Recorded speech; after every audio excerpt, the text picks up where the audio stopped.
Hi there, welcome to Brazier. It's just gone 4 o'clock. Some fast-paced news today for you from 4 until 6. And coming up in the next 60 minutes, did your petrol station pass on that 5 p.m. cut in fuel duty on the stroke of 6 p.m. yesterday? Or have they dragged their feet or even put prices up? Stories of profiteering and greed from the forecourts coming up for you. Also, why nobody's seen Putin's right-hand man for a fortnight. Is Russia's leader heading off a potential Kremlin coup before it can get started? And there's a clip too from our latest podcast. I've been speaking to Sohrab Ahmari. You've probably not heard of him. You should do. I recommend you do. He was at the New York Post when they broke the Hunter Biden laptop story and much else besides. It was censored by Twitter and Facebook. We'll tell you that story about the podcast and more.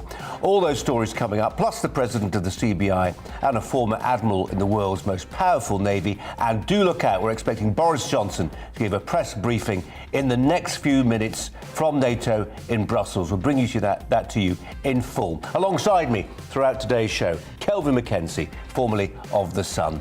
Now he's here. First the headlines. Here they are.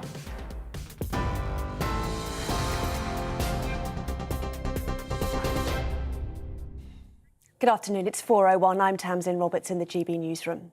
P&O Ferries has admitted breaking the law when it sacked 800 workers without notice last week. Chief Executive Peter Hebblethwaite acknowledged trade unions should have been consulted first when he was questioned by MPs. He also told them the new crews are being paid below the UK's minimum wage on international routes, but he insists it is legal. We thought long and hard about the routes to this, and we did consider every single option available to us, and we concluded that every single option available to us would result in the closure of P&O. You haven't escaped the law of this country. You've still got to do it within the legal framework. You can't just decide that you're going to absent yourself from the legal system of the United Kingdom. So it was our assessment that the change was of such a magnitude that no union could possibly accept our proposal. Oh, you're right about that. I've never heard such farcical answers to a series of questions. Well, Transport Secretary Grant Shapps says the government thinks P&O broke the law. We think that they have, and even if they haven't, they're exploiting loopholes to the extreme, and we want to fix that. And so next week we'll be coming forward with a package of measures, including changes to the law, to make it clear if you are sailing primarily from British ports backwards and forwards in our economic zone, then you need to pay the minimum wage. There can be no excuses for it, and we'll force that to happen by law. NATO leaders have pledged more long-term support for Ukraine 1 month after Russia launched its invasion. NATO Secretary-General Jens Stoltenberg announced more equipment to help defend against the chemical, biological and nuclear threat, as well as further military assistance. Leaders approved our 4 new battle groups in Bulgaria, Hungary, Romania and Slovakia. These are in addition to the 4 already in the Baltic countries and Poland. So we have 8 multinational NATO battle groups now, from the Baltic Sea to the Black Sea. Addressing the summit, Ukraine's President Volodymyr Zelensky thanked NATO for its support, but re-emphasised the need for more military aid.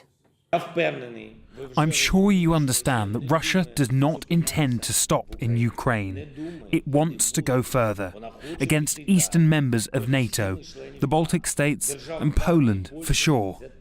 Will NATO then stop thinking about it, stop worrying about how Russia will react? Who can be sure of that? And do you have the confidence that Article 5 will work? Ukraine's Ministry of Defence claims it's carried out a strike on a Russian ship. Footage has been released of the vessel on fire, emitting a huge plume of smoke in a port near Berdyansk. Ukraine officials say it's a large landing ship, which they claim is an important part of Russia's military machinery. Boris Johnson says Russian President Vladimir Putin has already crossed a red line with his barbarism. He made the comments as Britain announced a new support package for Ukraine, including 6,000 missiles. The Prime Minister says the UK is providing anti-tank and high-explosive weaponry to keep the flame of freedom alive. I think that the reality is that Vladimir Putin has already crossed the red line into barbarism, and I think it's now up to NATO to consider together the appalling crisis in Ukraine, the appalling suffering of the people of Ukraine, and to see what more we can do to help the people of Ukraine to protect themselves, see what more we can do to tighten the economic vice around the Putin regime. The government's also announced sanctions against a further 65 individuals and businesses linked to Russia. The Foreign Secretary tweeted that restrictions against those involved with the Wagner group of mercenaries, the stepdaughter of the Foreign Minister Sergei Lavrov and the CEO of Russia's largest bank have been enforced. It brings the total number of sanctions by the UK to more than 1,000. Jurors have been shown footage of the moment the man accused of murdering Sir David Amess was arrested by police. The court has been told 26-year-old Ali Harbi Ali stabbed the MP in his constituency in Essex last October. Video evidence shows Ali describing the incident as both terror-related and having religious motivations. He denies preparing terrorist acts and murder. In the arrest video, he is tackled to the ground by two plainclothes officers. Get it down! We got him. Right, search him. Right, mate, at the moment you're under arrest for murder, all right? Would you like to say anything? In my arm, your defence, if you do not mention when mentioned something which you later on in court, anything you do say may be given as evidence. Do you understand me? This is GB News. We'll bring you more news as it happens, of course. Now, though, it's back to Colin.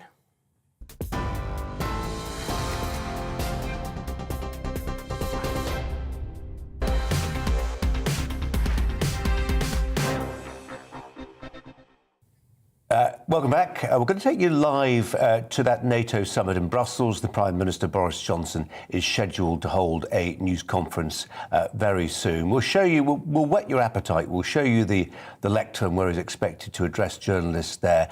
Key question for you this afternoon.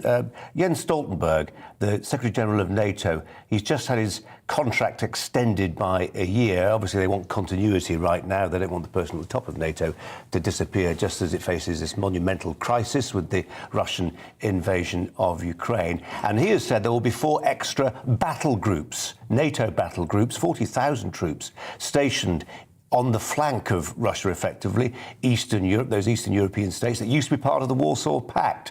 Key question for Boris Johnson when he approaches that lectern soon. We'll bring it to you live. And the questions he faces from journalists will be how many of those 40,000, how many of those, what proportion of those battle groups will be made up with British soldiers, given the fact that only yesterday Rishi Sunak, his Chancellor, was asked very directly by Rachel Reeves, his opposite number, whether it was still the case that the British government planned to cut the size of the British Army down to 73,000 soldiers. To put that in context, that is as small as the British Army has been since Napoleonic times. So some key questions potentially for Boris Johnson. We had lots planned for the course of the next hour. We'll ditch it, of course, and go straight to Boris Johnson as soon as he appears. There's Emmanuel Macron bestriding the globe as he wants to. Sorry, the stage, but you know what I mean. As you look at Emmanuel Macron, who goes before Boris Johnson on the same lectern, presumably they swap the flags. Let me just turn to Kelvin Mackenzie for his thoughts today.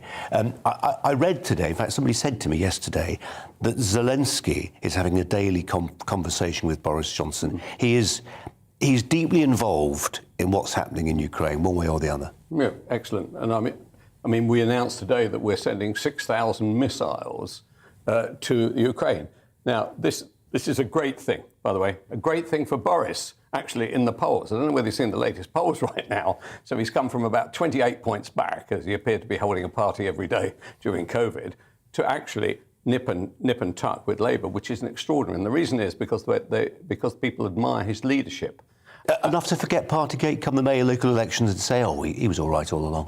No, come the May elections, the Tories are going to take the most dreadful whacking. But you can afford to do that because actually, I remember one Tory party chairman saying that when he was the leader of Bradford Council, he used to go round houses, knock on the door and say, who can I look forward to your vote? And he said, the guy would say to him, I'm not voting. And you say, why not? He said, because whoever I vote for, the council gets in. And this is why it's a free shot in May, you can kick the cat and get it over with. But Boris does himself a lot of good. And this country enjoys supporting the underdog.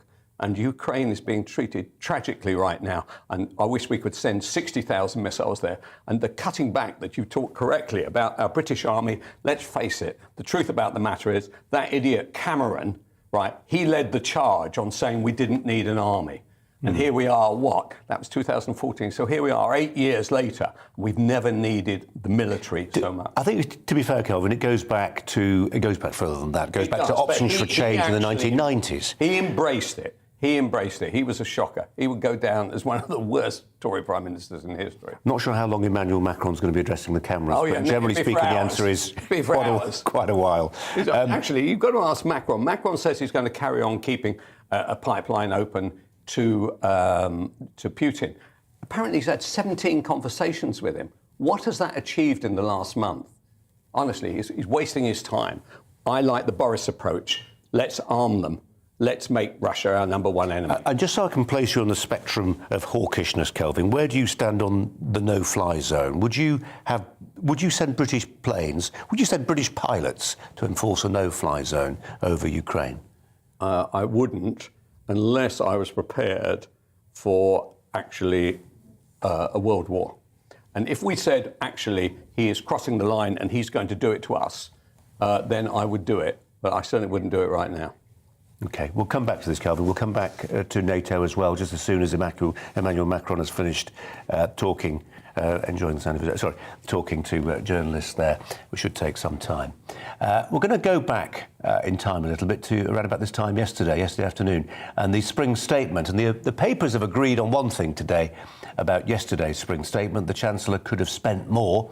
There was a consensus that Rishi Sunak is building up a war chest for tax cuts ahead of the next election. How much has he got to play with? And that rather depends on how the economy performs, doesn't it, over the next couple of years? And, of course, the avoidance of other massive shocks, most obvious one being COVID, but also the war in Ukraine more recently. It will also depend on trade deals. And I can tell you that within the last hour, half an hour ago, the news embargo is lifted. On this piece of news, the government's announcement that they will be opening new trade negotiations, this time with Canada. We're not saying there's a trade deal. This is the opening of trade negotiations heading towards a trade deal with Canada. It's a trading relationship currently worth something like £19 billion. We are Canada's third largest trading partner. So in terms of trade, there is a lot at stake here. As ever, these trade deals benefit some sectors more than others. What, for instance, will cheaper Canadian wheat imports do for British farmers? It affects different sectors in different ways, doesn't it? Let's turn to the president of the CBI, the Confederation of British Industry, Lord Billamoria, who joins us now. Lord Billamoria, it's so good to have you on the show. Really appreciate your time. What did you make of the spring statement yesterday? The Chancellor's trying to inject some confidence into one of the most uncertain environments that you can imagine. We've just been through 2 years of absolute hell in this country and globally with the pandemic. We're hopefully coming out of this pandemic forever, and we were hoping to have a bounce back and a V-shaped recovery. Then we saw the fragile recovery since last summer with queues of the petrol pumps, with energy prices going up and inflation starting to creep up, labor shortages, supply chain issues. And then out of nowhere comes the Ukraine crisis for a month now, which has exacerbated all these challenges. So the Chancellor has been in a very difficult position. We're having spent £400 billion through the pandemic rescuing the economy and businesses and jobs, which has worked in the sense that our unemployment rate is still one of the lowest levels ever, 3.9%. It's not much higher than it was before the pandemic started 2 years ago. So that it's worked in rescuing the jobs, rescuing the economy. But what about the follow-through? And this is where the Chancellor's had to try, being between a rock and a hard place with rising expenditure, with taxes at the highest level in 70 years, 70 years. Including Lord Billamoria, and I know it wasn't much mentioned yesterday because the focus was very much on sort of the consumer politics of the thing and what was happening on petrol forecourts and the rest of it, but actually corporation tax higher than it has been in some years. Yes, but if you take all the taxes together, even after the measures yesterday, we still have the highest tax burden in 70 years. And I don't think it's a good idea to have a high tax at any time, let alone at this particularly fragile and uncertain time. But he's tried. I mean, he's tried his best. He's realized that the most important thing for the economy, and we at the CBI believe, is to emphasize on investment and growth. Because if you can generate growth, that is going to generate the taxes, that's going to generate the jobs and the taxes that will repay the debt. And he's made an announcement that he's going to emphasize on measures that will incentivize investment. Now, you've got the super deduction of 130% announced in the budget last year. That's going to be taken away in 2023. We're saying at the CBI, make sure you have long-term incentives. In fact, 100% write-off for any investment, because what you need is investment in research and development and innovation. Yeah. We underinvest as a country, 1.7% of GDP, compared with Germany at 3.1%, America at 3.2%. And he acknowledged that, didn't he? I mean, more into R&D innovation. Rishi Sunak did talk about the need to spend more on R&D. You said that yesterday in his spring statement. Just Lord Birramori, just in terms of your role as president of the CBI, you will listen to grumbling business people. And I wonder what their chief grumbles are, if I can put it that way. You mentioned unemployment had fallen to levels that perhaps optimistically we couldn't have expected. The flip side of that, of course, is inflation's just touched 6.2%. Is it a real worry that we face a labour crunch? And in terms of just setting aside the numbers, just reflect briefly, if you will, on the personalities. I sense you have trust in Rishi Sunak. Do you, and does business wholly trust a Prime Minister who famously said a word I can't repeat to describe how he felt about business? I've worked with Boris Johnson when he was Mayor of London. I was on his council for 1.5 years. And that council was all about promoting London and promoting inward investment into London. So I know how much of a priority business is to him. I think the reality is that the government is doing its best in a very, very difficult and challenging time. And if you look at businesses themselves, I know from my own business, from Cobra Beer, we have huge supply chain challenges. We talk about an average inflation rate of 6.2%. Most economists are saying inflation will probably go up to 10%.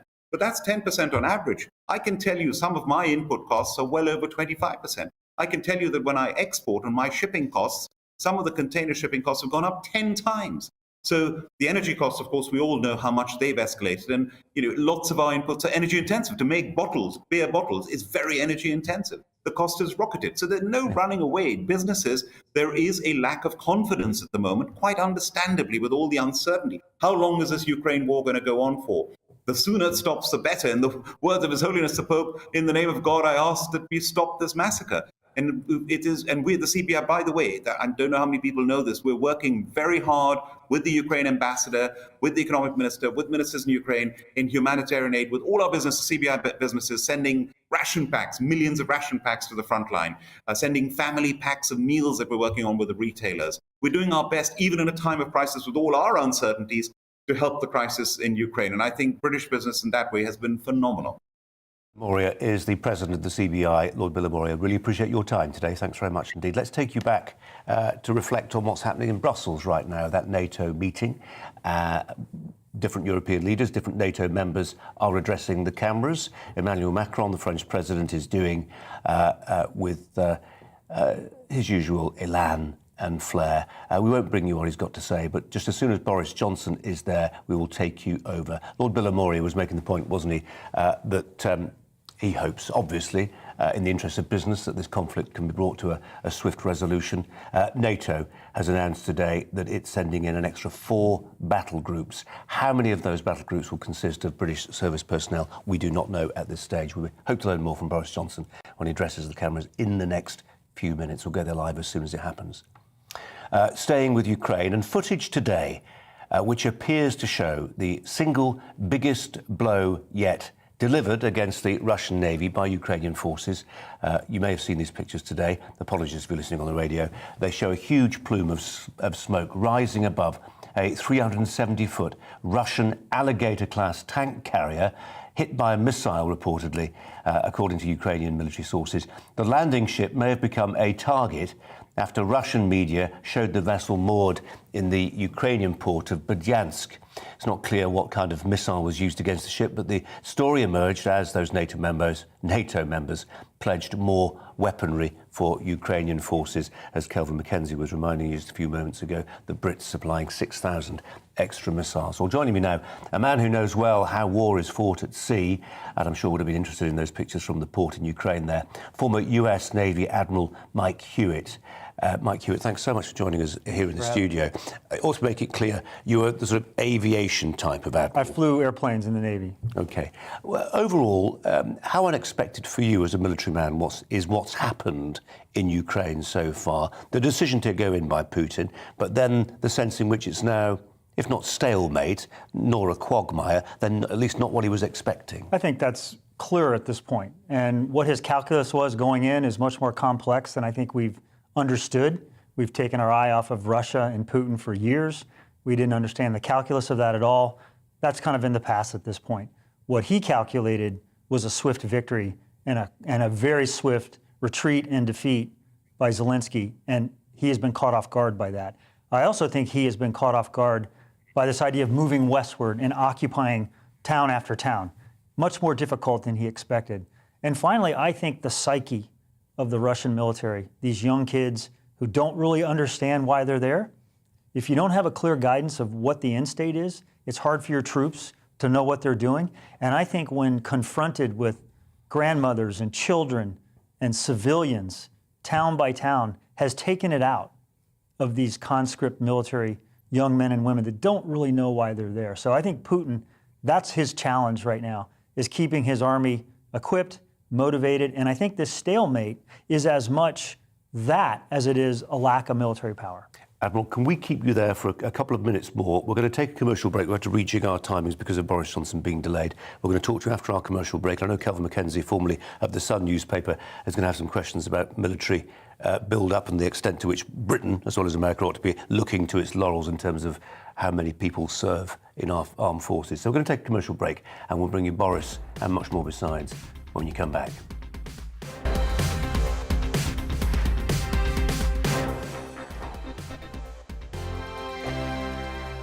GB News is the UK's home of discussion and debate from all perspectives. To stay up to date on the latest stories, make sure that you subscribe to the GB News channel right here on YouTube. You can watch us live 24/7 across the whole world. You can also check out exclusive content and catch up on previous episodes of your favourite shows. Every day, we ask the questions that you'd ask, so why not add your voice to the conversation in the comments section? Don't forget to subscribe. We are GB News, Britain's news channel.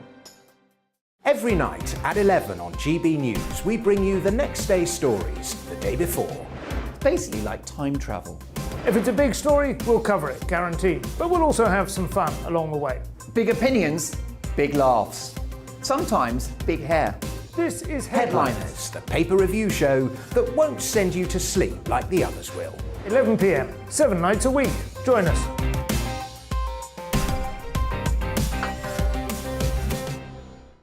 Hello there, I'm Eamon Holmes. And I'm Isabel Webster.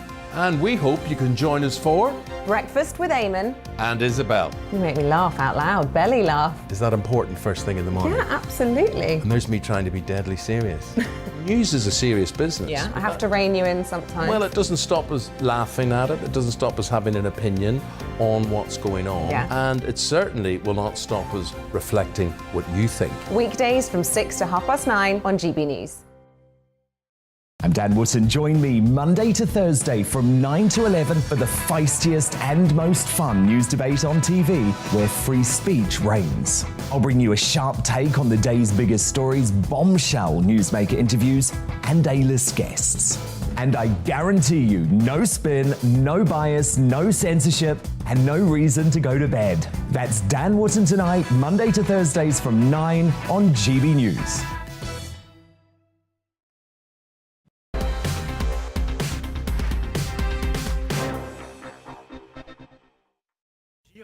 Welcome back. You're with Colin Brazier on GB News on TV, online and on radio. And shortly we will be there in Brussels. Emmanuel Macron, the French president, is addressing journalists there from his own country, reflecting on that NATO meeting that's taken a big step, really, not only renewing the tenure of the man in charge at NATO, Jens Stoltenberg, for another year. They want some continuity right now, as you'd well expect, but far more importantly, saying that there will be 4 extra battle groups sent to Eastern Europe to counter what's perceived to be the growing Russian threat. Where will those troops come from? Is this potentially going to affect British Army personnel, maybe people you know or are familiar with? Will they be sent eastwards in coming weeks and months? Boris Johnson scheduled to speak in the next 7 or 8 minutes, and of course we'll go live there as soon as we catch hide and hair of him. Mike Hewitt is a former US Navy Admiral. He's with us here in the studio to reflect on what's going on. And Kelvin Mackenzie, formerly editor of The Sun, is here too. And we were just talking during the commercial break, gentlemen, weren't we, about how this war is being reported. I know, Kelvin, you'll have some strong opinions on that, but Mike, if you'll just share some of yours first. Absolutely. I think that the reporting is part of the campaign. Zelensky's using the media with great effect. Putin is doing the same. So what we're getting out of the reporting is as much information operations as it is the information and the accuracy of it. When Putin can say, I've taken over a town, and Zelensky can say he has not taken over the town, we should be able to square that. Doesn't that happen in every war? It does. This is precisely the perception that they're trying to create and the narrative that they're trying to create. And I think we have a whole new media landscape now that hasn't been around since the last time we were in a conflict such as this, with social media and the ability for the average citizen to tell you in real time what they're experiencing and seeing. So I think the media and the reporting is actually more of the fight than the kinetic fight itself. The media landscape, Kelvin's moved on and changed beyond recognition since the early 80s, when I was a paper boy delivering The Sun and seeing those amazing pictures of our warships being blown up by the Argentinians. But the way that war was reported and the way this one is reported is very different. Yes, it's all based, I mean, let's be honest about the camera, the phone has transformed reporting. I mean, you just look at your own screen. How many of the shots are being taken through an apartment window from 200, 300 metres away by ordinary people? So they have become the new reporters. Yeah. The social media. And the other aspect of it is this. They take over a town. Supposing they just walk into a town, the Russians. The old people, the young people, everybody, they start jeering at them. They were supposed to be coming here and have garlands put on them. Instead of that, they were just people going, clear off. And what can they do about that? What are they going to do? Are they going to shoot ordinary people, stone dead? What are they going to do? How are they going to control it? Putin has made a significant error, and we must all hope that he is bright enough to say, well, there's 2 endings to this. I can either obliterate the whole world, or I can retreat and make it look like a victory. And in all honesty, we must make it look as though he had some kind of success. I am very fearful of a man who might be not all that well physically as well as mentally decides on one throw of the dice, which could tip us all into another kind of conflict entirely. Admiral, I was talking to a US commentator the other day, not an obvious fan of Joe Biden, but he said he was quite pleased Biden was in the White House at the moment rather than Trump, because he had confidence in Biden not to walk it to the brink, as he put it. It's what Kelvin was saying. He had confidence that Biden insisted, didn't he, that the Americans would not get involved in imposing some kind of no-fly zone. And this was quite a hawkish American conservative who was saying this to me. What's your feeling? I think I don't agree with that. I think that the Trump White House, which was accused of starting wars and creating problems such as this, really did the exact opposite. I think the invasion of Ukraine started early on by an understanding of the legacy of Joe Biden in some regard, and his thinking going all the way back to South Vietnam days of pulling out, of disengaging from the world stage when it comes to national security. I think that was all part of the calculus. I am happy to see that the president is now standing up and starting to say more what we will do. Because when all you talk about is what you won't do, you're basically giving Putin his own version of the red line. And so I'm very concerned that we may be late to the conflict when it comes to what we will do. Where Trump was right, though, remember what Trump did say? He said that Europe has got to pay for its own defence. America is here to be on your side, but you guys aren't even spending 2% of GDP on it.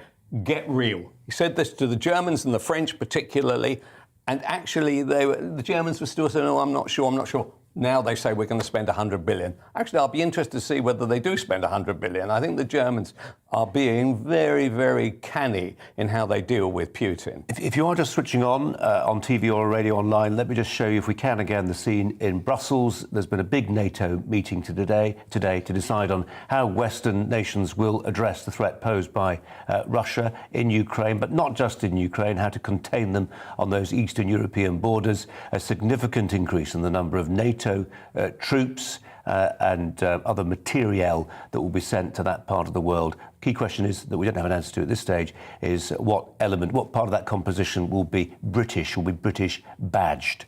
We hope to find out more just as soon as Boris Johnson appears at that lectern instead of Emmanuel Macron, the French president, who is currently there speaking. Kelvin Mackenzie. Yeah, could I just, to an expert, could I ask the question, is 4 battle groups across 4 rather small East European countries, is that enough to put anybody off? I mean, let's be honest about it. It's not many people and it's not much firepower. It looked more like PR to me. Why don't we simply go for broke out there? But look, are 4 battle groups enough? What's the definition of a battle group? Yeah. And from a U.S. perspective, a battle group is an aircraft carrier and escort ships and other combatant command ships that can go into theater and sustain a fight and advance a fight.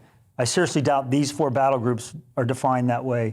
It may be more PR, but I am excited to see nations such as Brussels and Belgium and Poland and Bulgaria stepping up and doing more now, and maybe punching through their weight class a little bit with what they can do. Admiral, is there an appetite in America? I mean, maybe not your generation. The generation just above you would have spent, some of them spent decades in and out of Germany all the time. British Army on the Rhine, 50,000 troops. I mean, I imagine the American contribution was significantly bigger than that. Is there an appetite to send large numbers, tens of thousands of American service personnel back into Germany, not Germany, I say, but Poland, Romania, Hungary, Slovakia, Romania? I think it's a real question that we can't answer right now. I am concerned that we've lived in such relative prosperity as nations, really since World War II.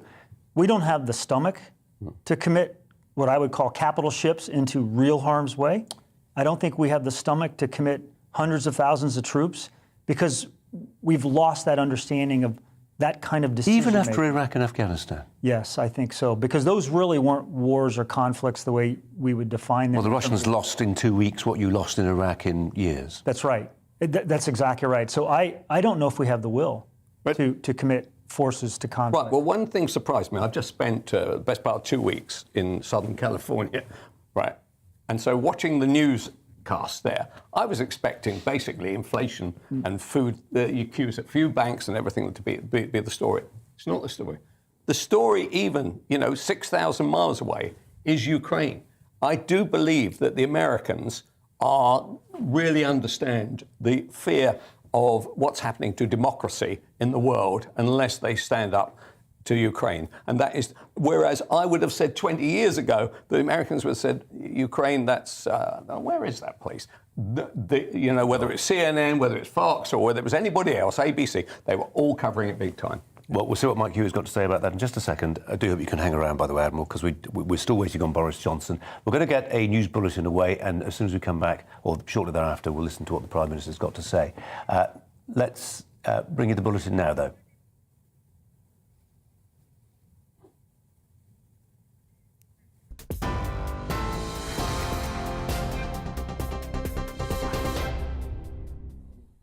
Good afternoon. It's 4:33. I'm Tamsin Roberts in the GB newsroom. P&O Ferries has admitted breaking the law when it sacked 800 workers without notice last week. Chief Executive Peter Hebblethwaite acknowledged trade unions should have been consulted first when he was questioned by MPs. He also told them the new crews are being paid below the UK's minimum wage on international routes, but insisted it's legal. NATO leaders have pledged more long-term support for Ukraine 1 month after Russia launched its invasion. NATO Secretary-General Jens Stoltenberg announced more equipment to help defend against any chemical, biological or nuclear threat, plus further military assistance. Here, the government's announced sanctions against a further 65 individuals and businesses linked to Russia.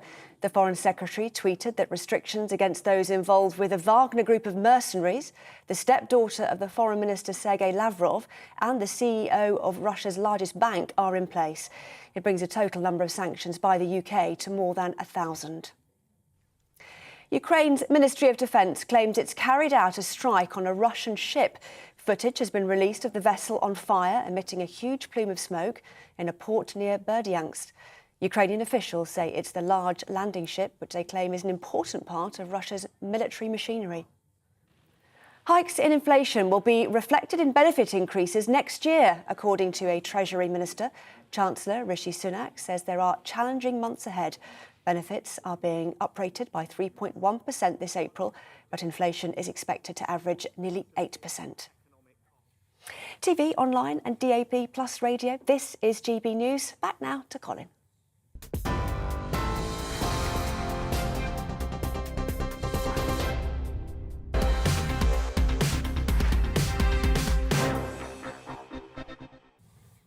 It is just past 25 minutes to 5. One big story this hour, and that is what our Prime Minister Boris Johnson has got to tell journalists in Brussels at NATO headquarters about what contribution Britain is on the point of making, or not, in terms of the number of personnel it's willing to send as part of 4 new NATO battle groups that will be stationed in Eastern Europe. An announcement made today by the head of NATO, Jens Stoltenberg.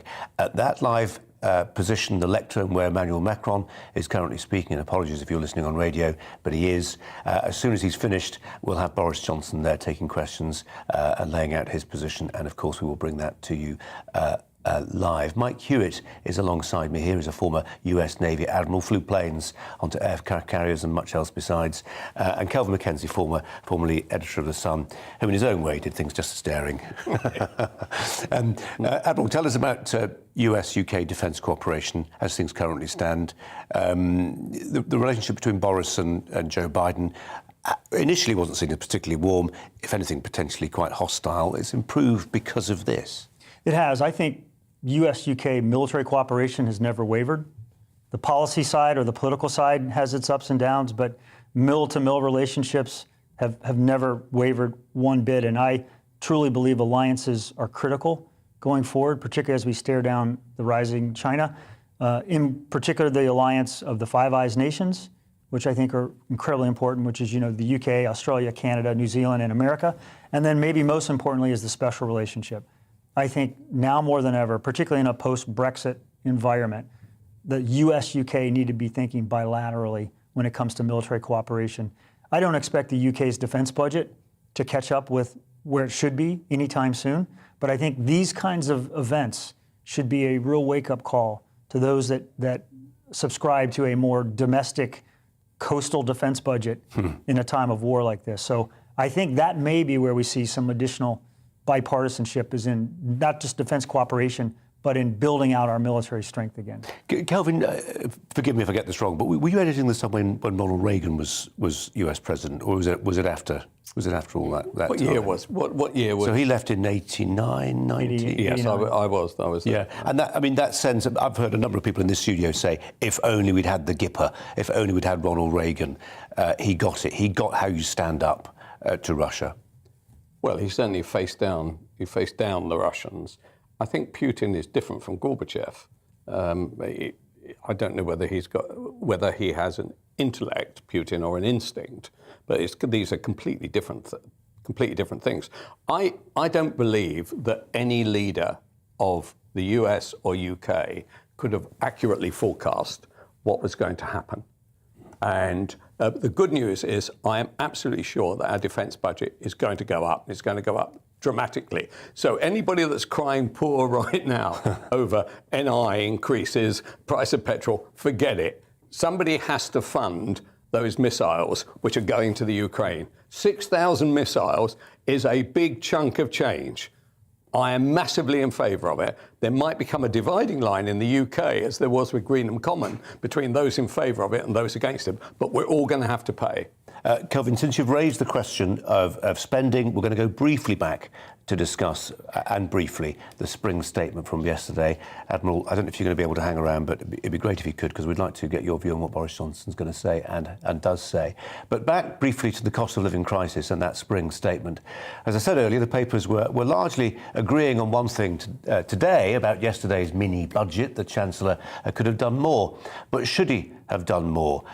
Many think public spending is already too high, especially since the pandemic, and some benefits too generous overall, factoring in national insurance. Most people are likely to see taxes go up, just as bills surge. People on benefits will see a real terms pay cut, as universal credit is not going up in line with inflation. So today we asked, did the Chancellor do enough to help working people? Joining me for this, Kelvin Mackenzie, who's here in the studio, former editor of The Sun. And we've also got financial analyst and commentator with Hargreaves Lansdown, that is Susanna Streeter. Susanna, we'll start with you if I can, and apologies if we have to break off because Boris Johnson's in Brussels and we may need to go to him very soon. People don't use this phrase anymore, the deserving poor, but when I look in my email inbox, I see lots of people saying, don't worry about the fact that benefits didn't go up. The people who benefited from this spring statement were the deserving poor, the people who now won't pay any NI or tax up to over £12,500. Well, yes, I mean, obviously there would be people who think that way, but let's look at the start figures that have come through from the Resolution Foundation. Over the next year, 1.3 million people will go into poverty, 500,000 children. Certainly, we would say that those children are also the deserving poor. And I think what we saw from this spring statement were welcome measures, of course, but the problem is, together, they don't add up enough to really ease the cost of living crisis. Now, certainly, we have to keep a keen eye on borrowing costs. They are eye-watering, but we are also facing the sharpest fall in living standards on record since the 1950s. And so we are in real crisis times in terms of the cost of living. And I think why so many critical viewpoints came about the Chancellor's statement was because he's kept his powder dry. He did have more to play with, more wiggle room or wriggle room, however you want to talk about it. But in fact, he chose to wait and offer those extra tax cuts closer to the next election. And I think that's why he's come under criticism.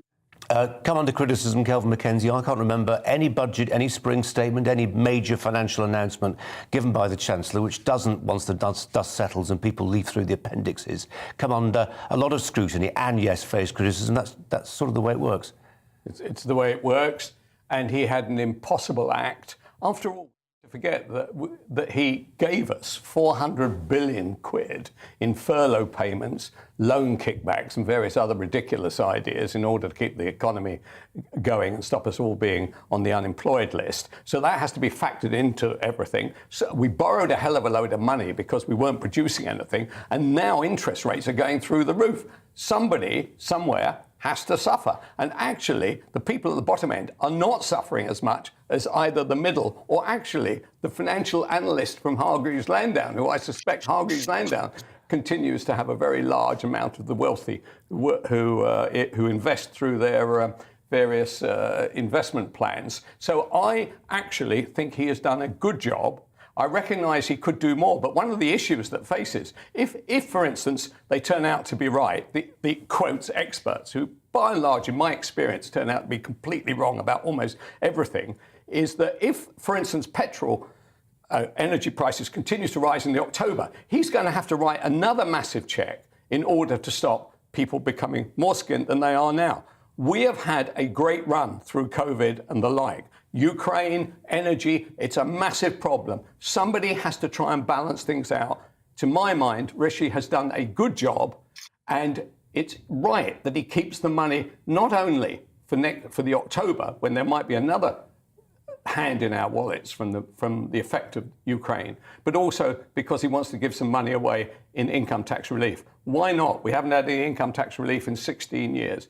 This is an impossible act for a Chancellor to deal with, and I reckon he's done a pretty good job. Susanna Streeter, just an opportunity to come back to what Kelvin said about Hargreaves Lansdown, because I think you might want to. Yes, it's really interesting what was said there, because actually, certainly, what the platform does is offer the opportunity for ordinary people to save for their retirement. And the risk is, of course, if their incomes are being eroded away, they won't save for the future. And that will make them less financially resilient in years to come. And more dependent on the state, Susanna. Absolutely, building up financial resilience right now. And what has happened in this statement is that actually the gap between those earning and those who have unearned income or pensioners has got a lot larger because of this, as these proposals and these changes come in. And that's also the Institute for Fiscal Studies has produced analysis showing that as well.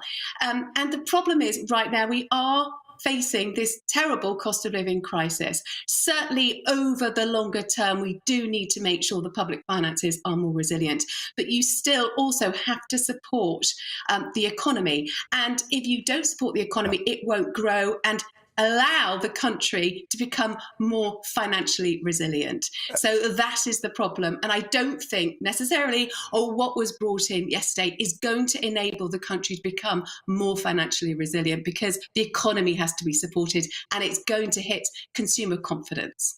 Susanna, just bear with me. I just want to do a little bit of media navel-gazing with Kelvin McKenzie. What did you make, Kelvin, of those the photo call on the petrol forecourt with Rishi Sunak? He had to borrow somebody's car to fill it up. I think we've got the still image of that. It was a modest family car, unusually perhaps for a man who's married to one of India's richest women.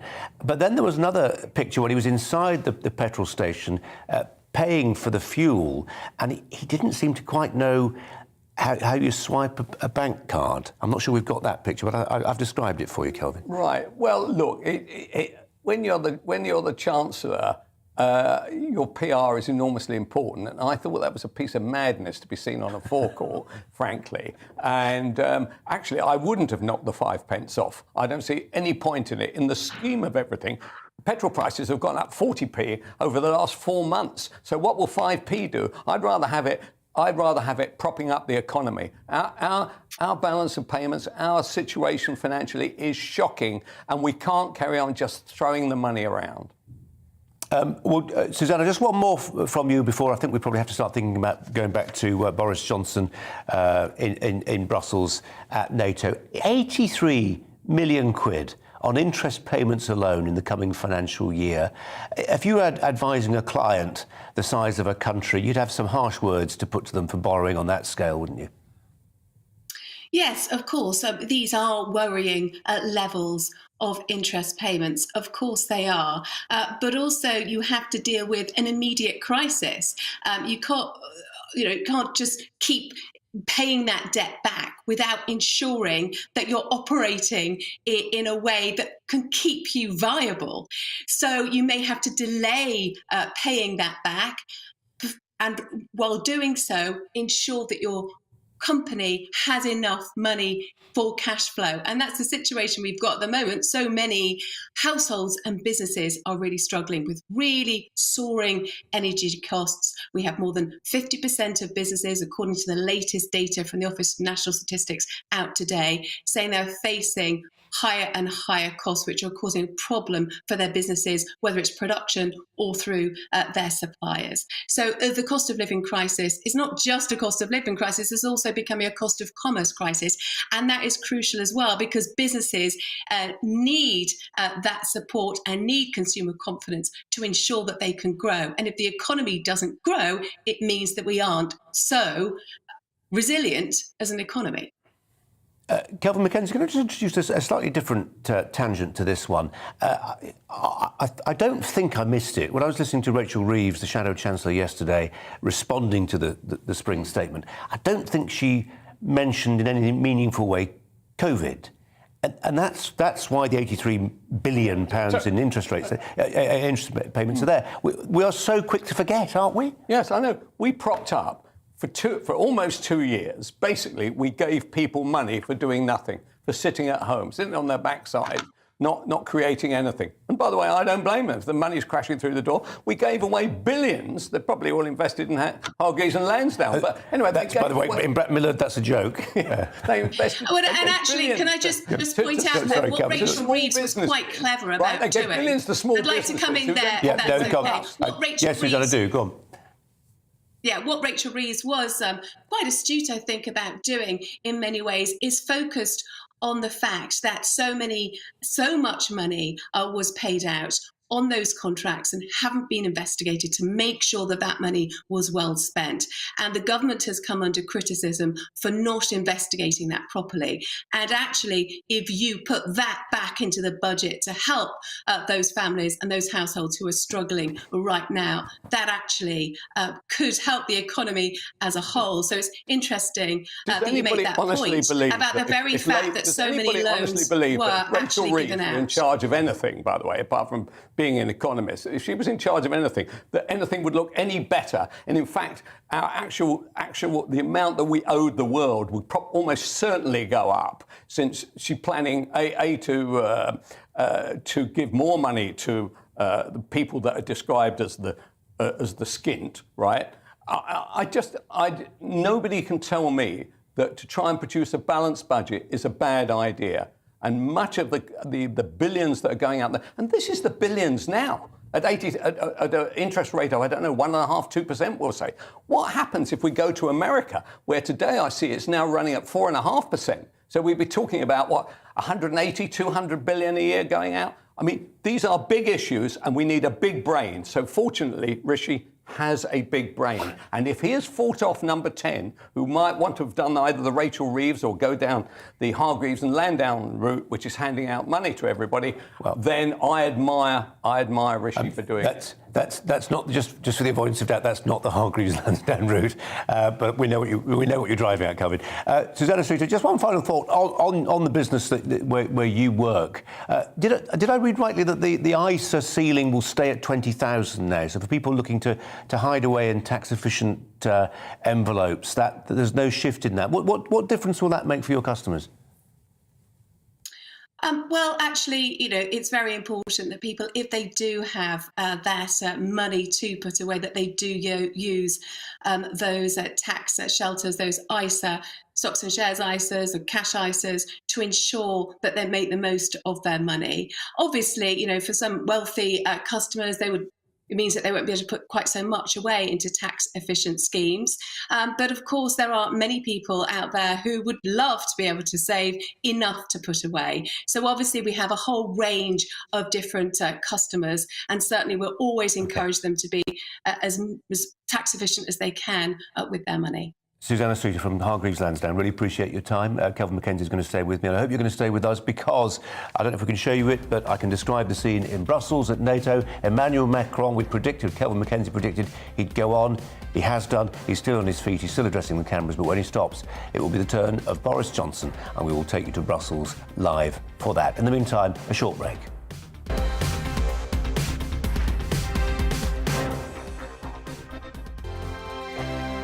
GB News is the UK's home of discussion and debate from all perspectives. To stay up to date on the latest stories, make sure that you subscribe to the GB News channel right here on YouTube. You can watch us live 24/7 across the whole world. You can also check out exclusive content and catch up on previous episodes of your favourite shows. Every day, we ask the questions that you'd ask, so why not add your voice to the conversation in the comments section? Don't forget to subscribe. We are GB News, Britain's news channel. Every night at 11 on GB News, we bring you the next day's stories the day before. It's basically like time travel. If it's a big story, we'll cover it, guaranteed. But we'll also have some fun along the way. Big opinions, big laughs. Sometimes big hair.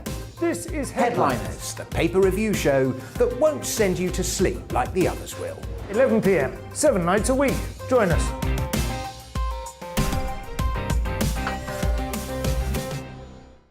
Hello there, I'm Eamon Holmes. And I'm Isabel Webster. And we hope you can join us for Breakfast with Eamon and Isabel. You make me laugh out loud, belly laugh. Is that important first thing in the morning? Yeah, absolutely. And there's me trying to be deadly serious. News is a serious business. Yeah, I have to rein you in sometimes. Well, it doesn't stop us laughing at it. It doesn't stop us having an opinion on what's going on. Yeah. And it certainly will not stop us reflecting what you think. Weekdays from 6 to 9:30 on GB News. I'm Dan Wootton. Join me Monday to Thursday from 9 to 11 for the feistiest and most fun news debate on TV, where free speech reigns. I'll bring you a sharp take on the day's biggest stories, bombshell newsmaker interviews, and A-list guests. And I guarantee you, no spin, no bias, no censorship, and no reason to go to bed. That's Dan Wootton Tonight, Monday to Thursdays from 9 on GB News.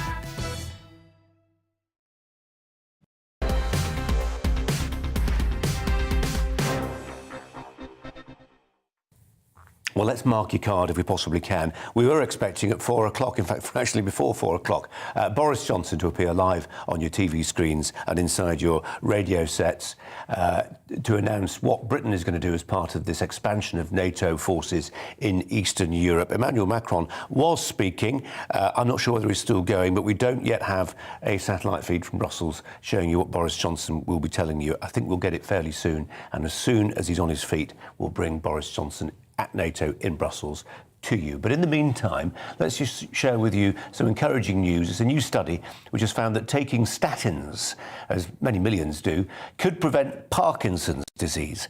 Elderly people who take or have taken the cholesterol-busting pills were 16% less likely to develop the symptoms of Parkinson's disease. Let's turn, if we can, to Dr. Becky Port from Parkinson's UK. Becky Port, welcome to you. We know how intractable Parkinson's has proved for medical science, so we'll grasp at any straw, won't we? But this is genuinely encouraging. Yes, this is certainly encouraging. Parkinson's, it affects 1 in 37 of us in our lifetimes. So anything that can reduce that risk can have significant benefits. It can stop people having to live with Parkinson's, having to go through the many symptoms that come with the condition. And there's also the side effects of medications that we use to treat Parkinson's today. So this research is all about statins. Obviously, a lot of people are taking them.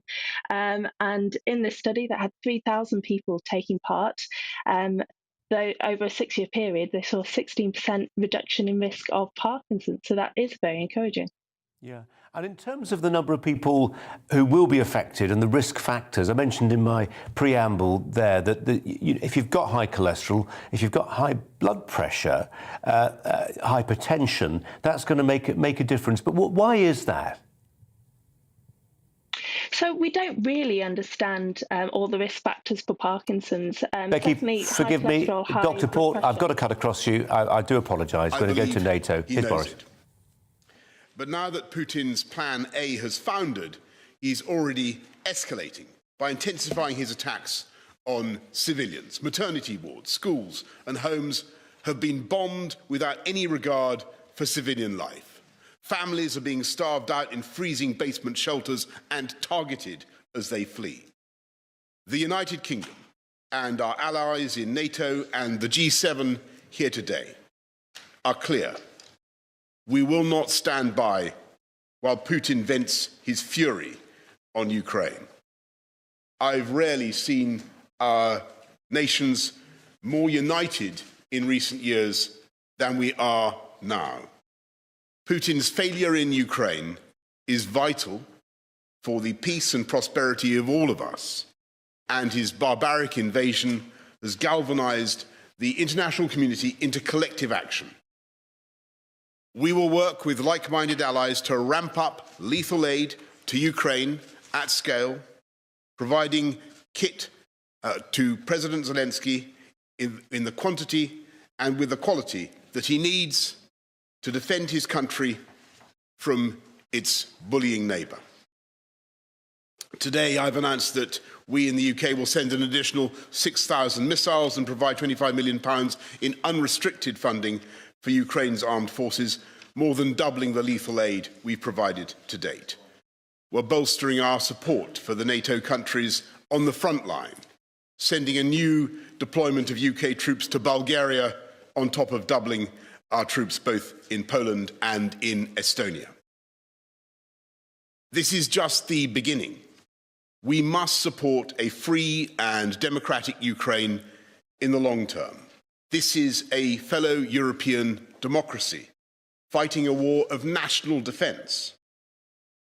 NATO and G7 leaders were also united today in our determination to continue turning the screws on the Kremlin's war machine, including by weaning ourselves off Russian oil and gas and reshaping global energy security. The UK has already hit over 1,000 Russian individuals and entities in our toughest ever sanctions, and the Foreign Secretary has announced 65 new sanctions against Russian banks, weapons manufacturers and oligarchs just this morning. I also discussed the humanitarian response with our allies and partners today as we continue to see huge numbers of Ukrainians flee their homes. And the message that President Putin can take from today's extraordinary meeting of NATO and the G7 is this: Ukraine is not alone. We stand with the people of Kiev, of Mariupol, of Lviv and Donetsk. And as President Zelensky has said himself, the people of Ukraine will prevail, and Putin must fail, and he will fail. Thank you all very much, and I'm going to take a few questions from as many of you as I can, though we have to rush for a plane. Let's go to Nick Beak of the BBC. Nick. You say that you're sending to Ukraine. Thank you, Prime Minister. You say that you're sending the quality and quantity of weapons that Ukraine deserves and needs, but it was clear from what President Zelensky was saying to you and other world leaders that he would like more. So first of all, are you comfortable with the level of weapons you're sending collectively? And secondly, how uncomfortable does it make you feel that by rolling out a no-fly zone, by ruling out NATO troops on the ground in Ukraine, and by refusing to give any sort of indication of red lines, that really the only end to this is when President Putin decides he's had enough?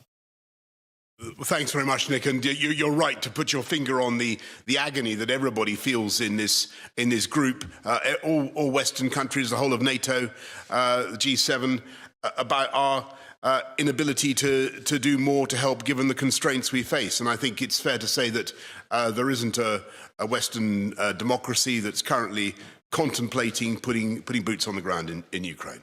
And we've got to be clear about that. Nor is there a country that is willing to enforce a no-fly zone in the way that we would so like to. But unfortunately, it does mean air-to-ground attacks on Russian air defences, and it does mean taking down Russian fast jets and asking the RAF to do that. That's not something that any country here is contemplating.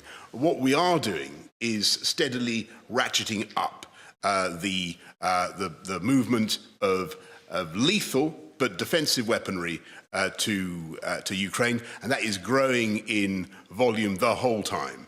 And what the Americans are doing and what they have done is really quite extraordinary already, and the UK is proud of what we've contributed. I'll go to Sam Coates of Sky.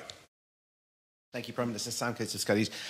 President Zelensky, interestingly, didn't repeat his call for a no-fly zone when he addressed NATO leaders. Instead, he was very, very specific. He wants tanks and jets. Are NATO members, is the United Kingdom going to give him tanks and jets? And if not, why not? Thanks, Sam. He did indeed call for tanks, and there's a particular reason for that. What President Zelensky wants is to try to relieve Mariupol and to help the thousands of Ukrainian fighters in the city. To that end, he does need armour as he sees it. We're looking at what we can do to help, but I've got to tell you, logistically at the moment, it looks very difficult, but both with armour and with jets. We're very conscious of what he's asking for. At the moment, we're looking at the equipment that we think is more immediately valuable is missiles that will enable the Ukrainians to protect themselves against bombardment from the air, but also to deal with the Grad rocket launchers, the Russian heavy artillery that is doing such dealing such death and destruction in the cities. And there, I think, if we can really help them, that would be extremely valuable, because they need protection from that absolutely merciless onslaught from artillery and from the rocket launchers. James Mates, ITV. Prime Minister, you've also spoken about weaning Europe off Russian oil and gas. There'll be a discussion tonight that you won't be part of at the European Council. Is Europe doing enough? Are the Germans doing enough? What will Britain do to help other countries who rely more on Russian oil and gas to wean themselves off it? Thanks, James. Look, and I just want to say that this is easier for some countries than it is for others, and everybody can see that. And clearly, the dependency in Germany and in Italy is very strong, and there are many other European countries that depend on Russian gas. But what they're all doing is moving to extricate themselves from that position and to avoid being blackmailed by Vladimir Putin. And I think that what Olaf Scholz has done, the steps that they're taking, I think it's heroic. And I applaud what Germany is doing. They've set themselves deadlines to move away from oil and gas. I don't think it'll be easy. And the Italians are doing the same. I don't think it'll be easy for them. But it's the right thing to do in the long term, in the medium term. And we will help. Of course, and one of the ways that I think we should all work together is in the sharing and the development of alternative provision, not least wind power. I mean, the Baltic countries, for instance, are heavily dependent on gas, but they have a fantastic future as generators of clean renewable energy. We want to help that. We have a lot of experience of it. Jason Graves, Daily Mail. Thanks, Prime Minister. The Kremlin has named you today as their public enemy number one, saying you're leading the kind of anti-Russian resistance internationally. I wondered why you thought that had happened, whether you thought we were going to get any blowback back home from that, and how you feel about it. And you just mentioned wind farms. Is the price of all this going to be sort of going back to having more onshore wind farms back home? Okay, well, look, there's a couple of points there, Jason. First of all, I think it's very, very important for everybody to understand that I don't think there's a single person round the table in NATO or the G7 who is against Russians or the Russian people. Absolutely not. Least of all me. I think I'm probably the only Prime Minister in UK history to be called Boris. I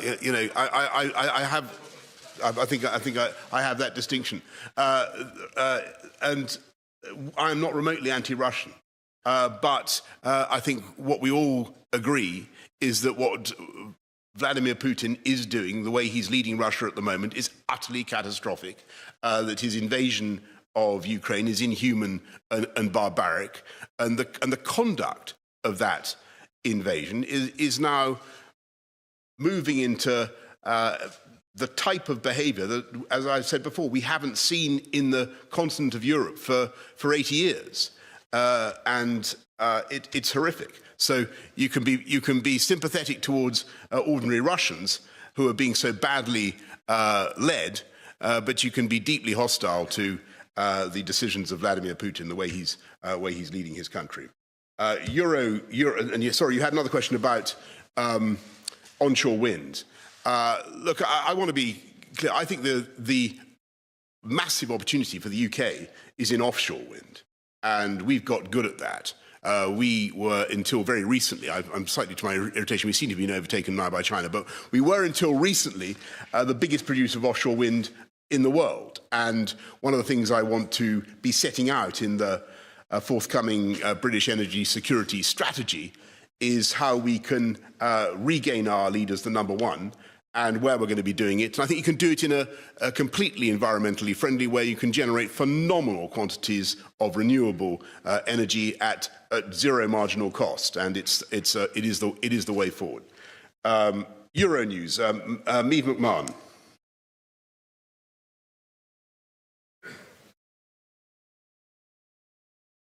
No Euronews. Forgive me. I'm going to go to Natasha Clark from The Sun. Natasha. Jens Stoltenberg said earlier today that there will be severe consequences if Russia does go ahead and use chemical weapons in Ukraine. What does that mean? Does it mean boots on the ground, or is that something that we're completely ruling out already? And you said earlier that you'd like to see Ukraine handed the hosting of the next World Cup. Would you like to see them automatically qualify for this year's World Cup? Right, okay, Natasha. So first of all, on chemical, biological, tactical nuclear weapons, all of these are viewed with utter horror by people around the table today. I just heard from my friend Fumio Kishida, who represents the only country in the G7 actually to have experienced nuclear weapons on his, or has seen his country attacked by nuclear weapons. There is a visceral horror of the use of these weapons of mass destruction. I think that if Putin were to engage in anything like that, the consequences would be very, very severe. You have to have a bit of ambiguity about your response, but I think it would be catastrophic for him if he were to do that. And I think that he understands that. But you know, when you look at what he's saying, I think Joe Biden is right to warn, because you know, when the Russians start doing this stuff about oh well, there are factories in Ukraine producing American biological weaponry. You know that is a prelude to a false flag operation, and they could well do something. But I think it would be a profound and a disastrous mistake for Putin were he to do that. On Ukraine qualifying for the European, is it the European? I'm not. Look, football is not my best subject. As you, the World Cup. You mean should they be given a bye and qualify automatically? Sounds like a good idea to me, but I'm out of area here. I've got to admit that's not my strong subject. I don't see why not. Is my view. James, I'm not going to say that. I'm not going to comment on that, James. I'm not going to comment on that. Let's go to. But look, let me put it this way: given what Ukraine has been going through, given the privations that Ukrainian footballers have had to endure, I'm sure that every possible sympathy and allowances should be made for them. Let me put it that way. How about that? Let's go to Natalia Drozdiak from Bloomberg. Yeah, Yes. I just had two quick questions. On the nuclear threat, how concrete is that? Can you give us a sense of those discussions?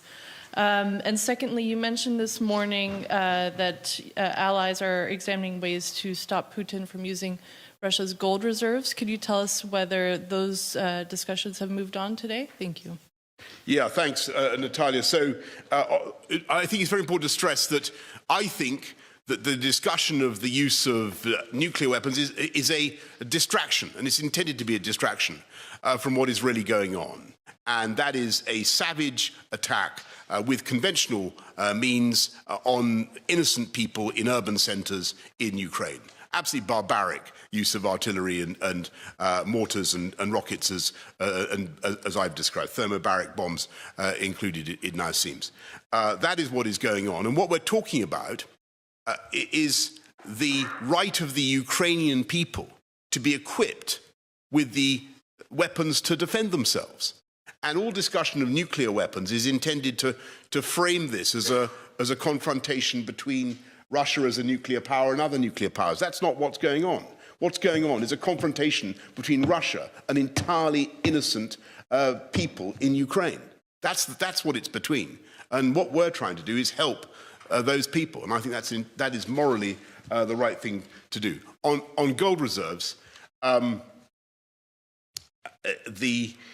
there is evidence that the Russians may be trying to get round. I mean, the Russians are obviously going to try to get round the sanctions on their gold, and we're taking steps to try to make sure that there's no leakage, no sale of bullion into markets around the world now, and that's what we're working on.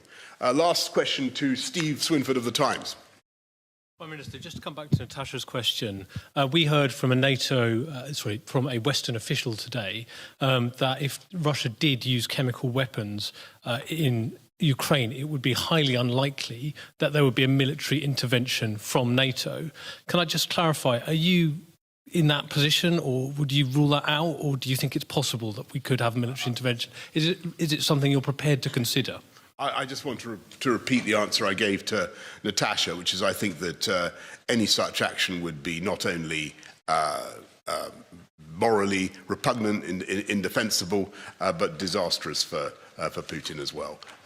And I think, well, I'm afraid I'm going to have to leave it there and rush for the plane. I'm under strict instructions. Thank you all very much. Thank you. Thank you. So the Prime Minister addressing questions from journalists who've travelled with him to Brussels, to NATO. Some interesting comments there from the Prime Minister, I'm sure you'll agree. Ukraine is not alone. That was what he had to say at its starkest. It's not something anybody here is contemplating, he said, in response to a question about whether NATO nations might be looking to help impose a no-fly zone. He was specifically asked about whether President Zelensky might get his way when it comes to asking for tanks and jets. He said we're looking at how we can help, but specifically how we can help tackle Russian artillery and Grad rockets. He was asked by the Daily Mail how he felt about being described by the Russians as the Russian enemy number one, which he shrugged off. But the key point on one level, and obviously wouldn't be drawn about how Britain would respond to the use of tactical nuclear or chemical or biological weapons in Ukraine or elsewhere. But he did say, and this was quite a line, it would be catastrophic for him, Putin, if he did use any of those weapons. Kelvin Mackenzie, formerly editor of The Sun and commentator these days, is alongside me. What did you make of that, Kelvin? I thought it was fantastic. I think there is a strength in Boris which has emerged in the Ukraine, in which in other areas of local policy or UK policy, he has had a rather strange note on the trumpet. That was quite clear. You know, Putin is our enemy, a dangerous enemy. We have to stand up to him. And I love the idea that the Kremlin is claiming that Boris is their number one enemy. Good. Thank God for that. You know, we need strength against Putin. I thought he was firm. There wasn't a lot of blah, blah, blah. It wasn't all this. He wasn't prevaricating. He wasn't saying on the one hand this, on the one hand that. He was saying, this is it, and we're going to be helpful. And honestly, it lifted my spirits to hear that. Cohen, unusually, Boris is back on the podium. The Ukrainians, and that's what we're going to do. Thank you all very much. Thank you. Thank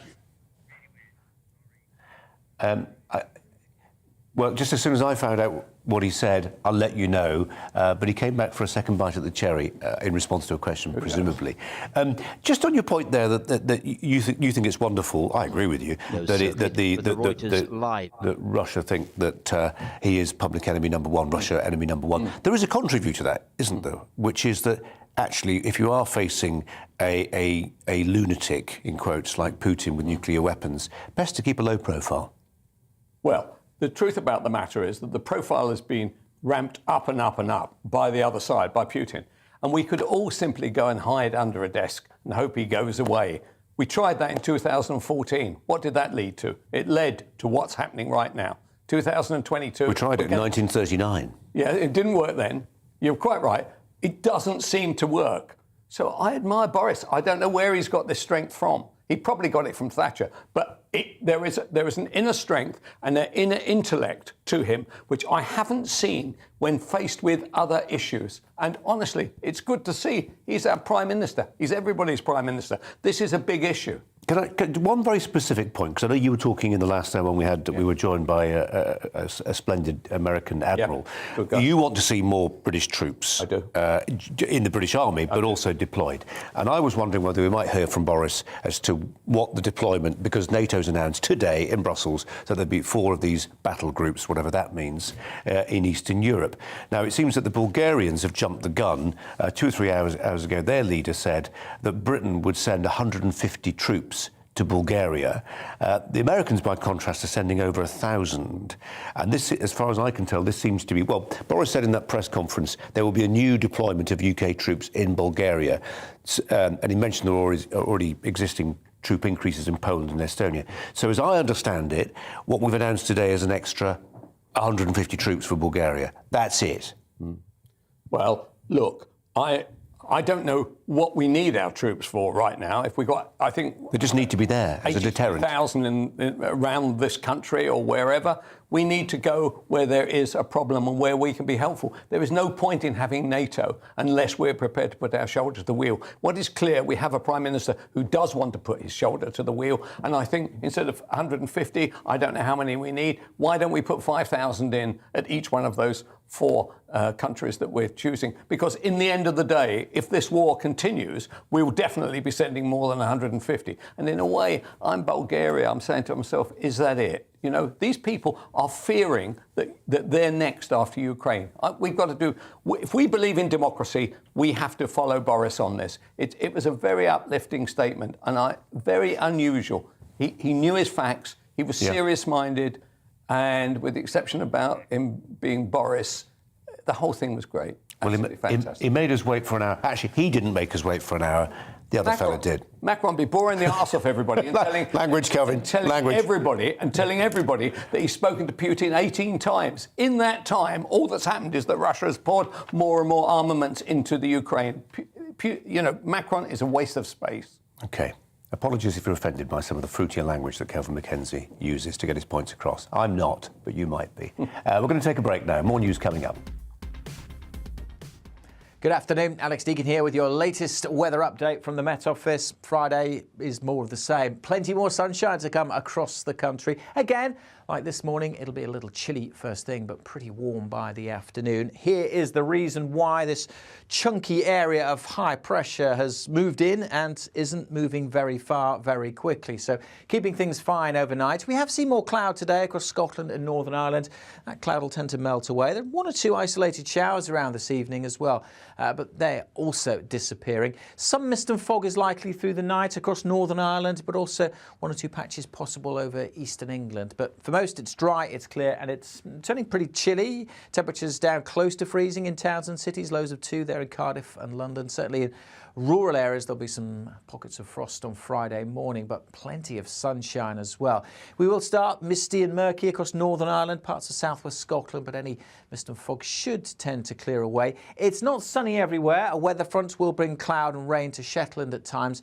May edge towards Orkney as well. So just 9 or 10 here, but elsewhere in the sunshine, widely into the mid to high teens, 19, 20 Celsius is possible. It will be cooler on the East Anglian coast and the Kent coast because of a bit of a brisk breeze picking up here during Friday.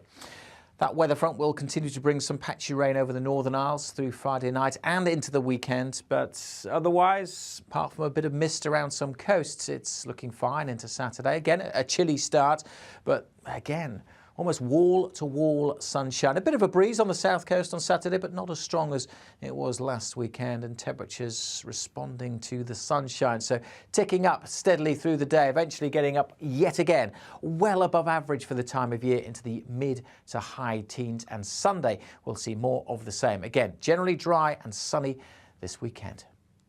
Join me, Nana Akweer, on Fridays, Saturdays and Sunday afternoons here on GB News.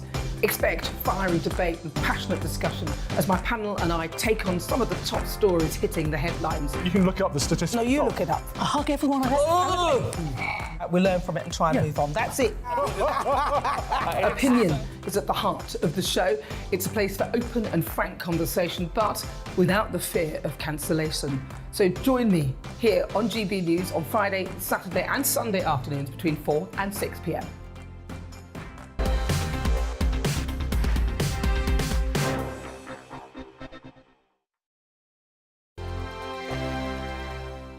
GB News is the UK's home of discussion and debate from all perspectives. To stay up to date on the latest stories, make sure that you subscribe to the GB News channel right here on YouTube. You can watch us live 24/7 across the whole world. You can also check out exclusive content and catch up on previous episodes of your favourite shows. Every day, we ask the questions that you'd ask, so why not add your voice to the conversation in the comments section? Don't forget to subscribe. We are GB News, Britain's news channel.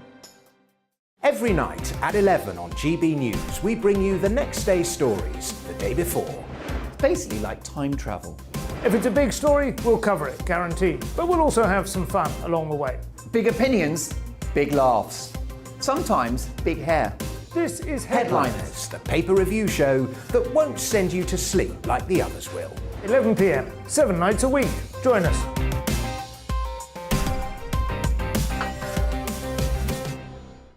Hello there, I'm Eamon Holmes. And I'm Isabel Webster. And we hope you can join us for Breakfast with Eamon and Isabel. You make me laugh out loud, belly laugh. Is that important first thing in the morning? Yeah, absolutely. And there's me trying to be deadly serious. News is a serious business. Yeah, I have to rein you in sometimes. Well, it doesn't stop us laughing at it. It doesn't stop us having an opinion on what's going on. Yeah. And it certainly will not stop us reflecting what you think. Weekdays from 6 to 9:30 on GB News.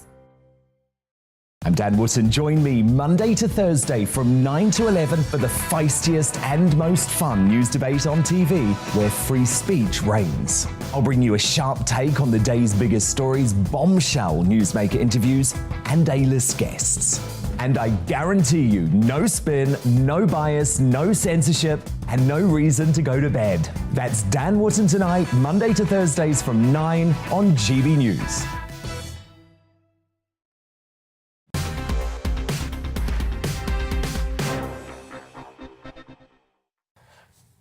Welcome back. We have just been listening a little later than expected to Boris Johnson, the Prime Minister at NATO headquarters in Brussels. He was addressing journalists there. If you are just switching on, I'll just try and précis some of what he said, because it was quite significant. I've got Kelvin McKenzie alongside me, former editor of The Sun, who was quite struck, as I think many of you will have been, by the force of the words used by the Prime Minister today in announcing that Ukraine is not alone, he said. Also that we are looking, by we, he meant NATO members rather than just the UK, at ways of tackling Russian artillery as well as those Grad rockets that they're using. He was asked by one of the journalists there, you are Russia's enemy number one, which he seemed to accept with a smile. Rather less smilingly was asked about what Britain's response, NATO's response would be if Russia deployed nuclear, biological or chemical weapons in Ukraine or elsewhere. It would be catastrophic for him, brackets Putin, if he were to do that. I think we can turn to our political editor, Darren McCaffrey, who is in Brussels, who's been covering this for us today. Hi to you, Darren. What did you make of what the Prime Minister had to say?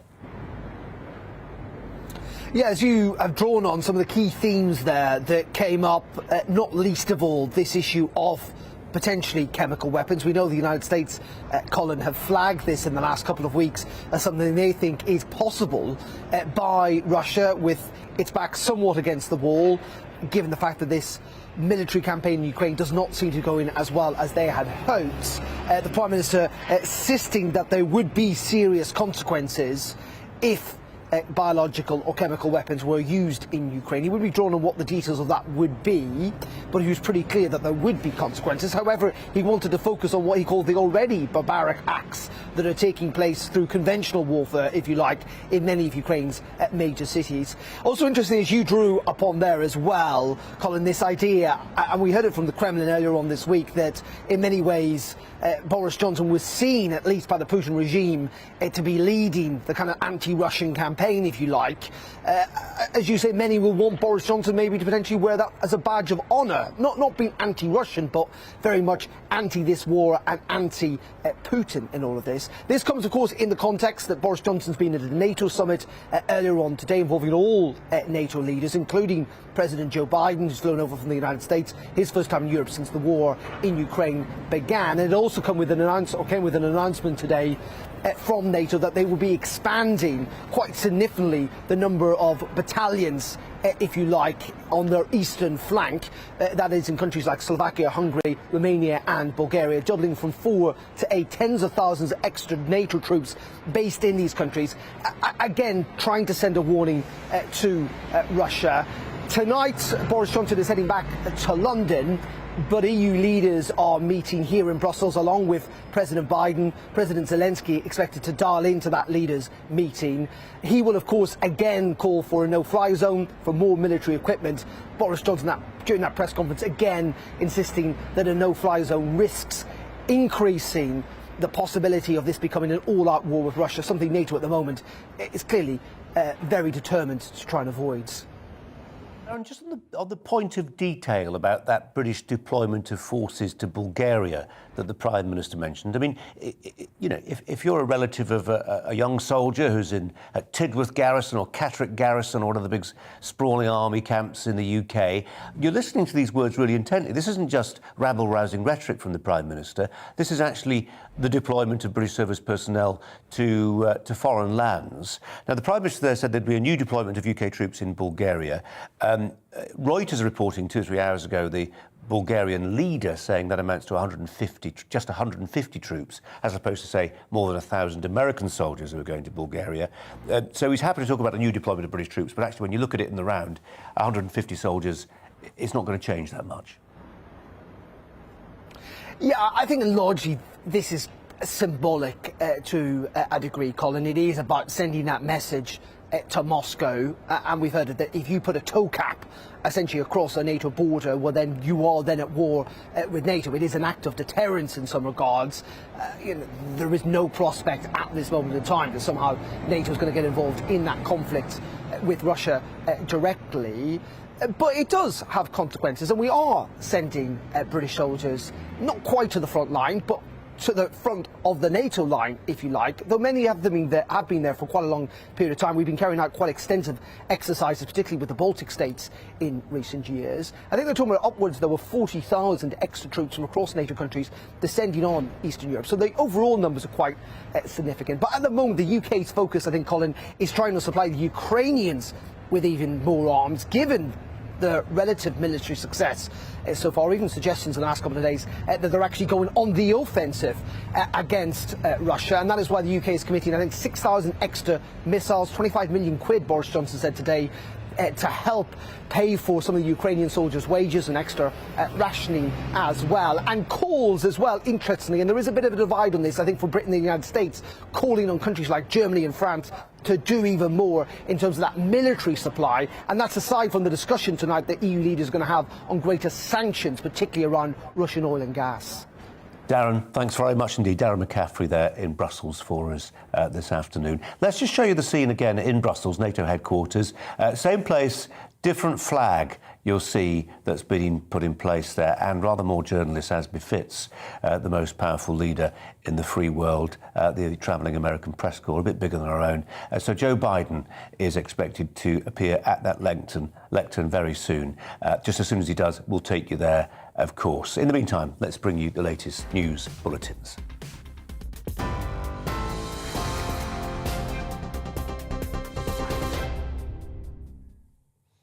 Good afternoon, it's 5:31. I'm Tamsin Roberts in the GB newsroom. NATO and G7 leaders are ramping up lethal aid to Ukraine. Speaking after emergency meetings in Brussels, the Prime Minister said kit would be provided in the quantity and quality needed by Ukraine to defend against its bullying neighbour. Ukraine is not alone. We stand with the people of Kiev, of Mariupol, of Lviv and Donetsk. And as President Zelensky has said himself, the people of Ukraine will prevail, and Putin must fail, and he will fail. P&O Ferries has admitted breaking the law when it sacked 800 workers without notice last week. Chief Executive Peter Hebblethwaite acknowledged trade unions should have been consulted first when he was questioned by MPs. He also told them the new crews are being paid below the UK's minimum wage on international routes, but insisted it's legal. OK, let's cross now to President Joe Biden. At any rate, all kidding aside, thank you for taking the time. Today marks 1 month since Russia began its carnage in Ukraine, the brutal invasion of Ukraine. And we held a NATO summit the very next day. At that time, my overwhelming objective in wanting that summit was to have absolute unity on 3 key important issues among our NATO and European allies. First was to support Ukraine with military and humanitarian assistance. Second was to impose the most significant sanctions, economic sanction regime ever, in order to cripple Putin's economy and punish him for his actions. Third was to fortify the eastern flank of our NATO allies, who were obviously very, very concerned and somewhat worried of what would happen. We accomplished all three of these, and today we're determined to sustain those efforts and to build on them. The United States is committed to provide over $2 billion in military equipment to Ukraine since I became president: anti-air systems, anti-armor systems, ammunition, and our weapons are flowing into Ukraine as I speak. And today I'm announcing the United States is prepared to commit more than $1 billion in humanitarian assistance to help get relief to millions of Ukrainians affected by the war in Ukraine. Many Ukrainian refugees will wish to stay in Europe, closer to their homes. But we also will welcome 100,000 Ukrainians to the United States with a focus on reuniting families. And we will invest $320 million to bolster democratic resilience and defend human rights in Ukraine and neighboring countries. We're also coordinating with the G7 and the European Union on food security as well as energy security. And I'll have more to say about that tomorrow. We're also announcing new sanctions of more than 400 individuals and entities in alignment with the European Union. More than 300 members of the Duma, oligarchs, and Russian defense companies that fuel the Russian war machine. In addition to the 100,000 U.S. forces now stationed in Europe to defend NATO territory, NATO established, as you already know, 4 new battle groups from Romania, Hungary, Bulgaria, and Slovakia to reinforce the Eastern Front. Putin was banking on NATO being split. My early conversation with him in December and early January, it was clear to me he didn't think we could sustain this cohesion. NATO has never been more united than it is today. Putin is getting exactly the opposite what he intended to have as a consequence of going into Ukraine.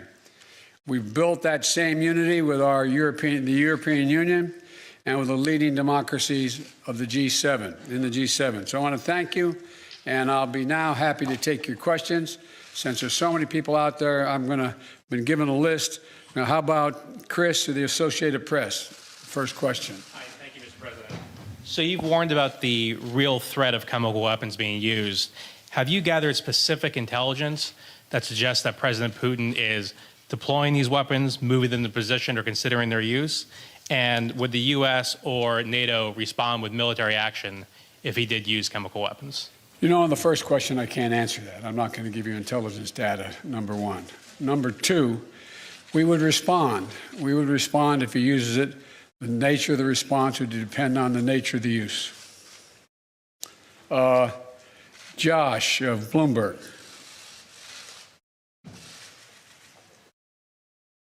Perhaps I'll just project, Mr. President. Thank you very much. If I had your voice, I'd have been elected a lot earlier. I'll give it a try. He's got a long arm. Thank you. Can you talk to us about two things, sir? One, since your conversation with President Xi of China, have you seen any indications of action or lack of action from China that has led you to believe whether they will intervene and help Russia, either with the sale of arms or the provision of supplies to support this war in Ukraine? And secondly, can you say whether the conversation today turned to the subject of food shortages and what the U.S. will do to address wheat shortages in particular as a result of this war? Thank you. On the first question relating to President Xi Jinping of China, I had a very straightforward conversation with Xi now, I guess it's 6 days ago, 7 days ago, in that range. And I made it clear to him, I made no threats, but I made it clear to him that make sure he understood the consequences of him helping Russia, as had been reported and as what it was expected. And I made no threats, but I pointed out the number of American and foreign corporations that left Russia as a consequence of their barbaric behavior. And I indicated that I knew how much because we had long discussions in the past about his interest in making sure he had economic relations and economic growth with Europe and the United States. and indicated that he'd be putting himself at significant jeopardy in those aims if, in fact, he were to move forward.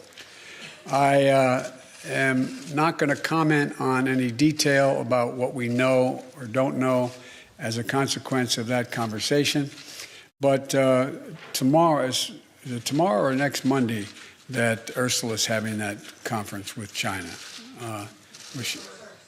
the 1st, on April 1st. We've had discussions because I think that China understands that its economic future is much more closely tied to the West than it is to Russia. And so I'm hopeful that he does not get engaged.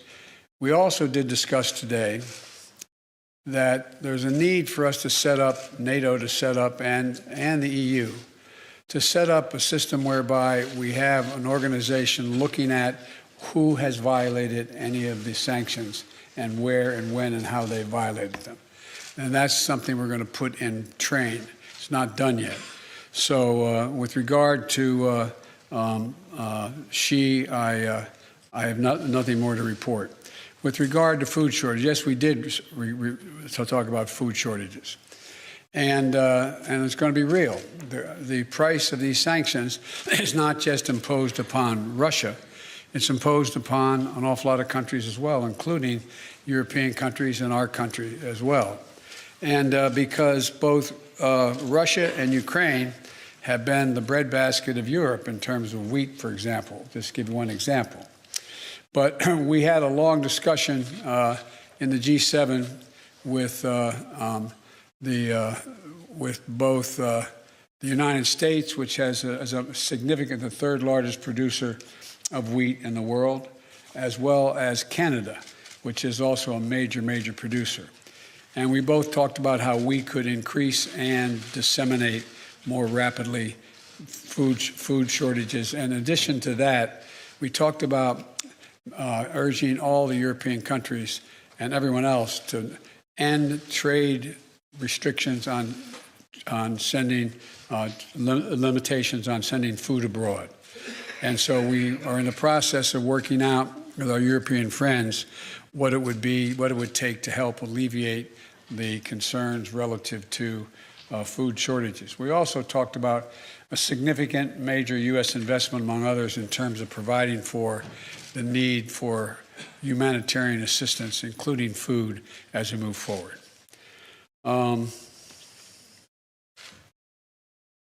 Tarina of the Wall Street Journal. Watch out you don't get hit in the head there now. Mr. President, in your view, does President Zelensky need to cede any Ukrainian territory in order to gain a ceasefire with Russia, or is that completely off the table?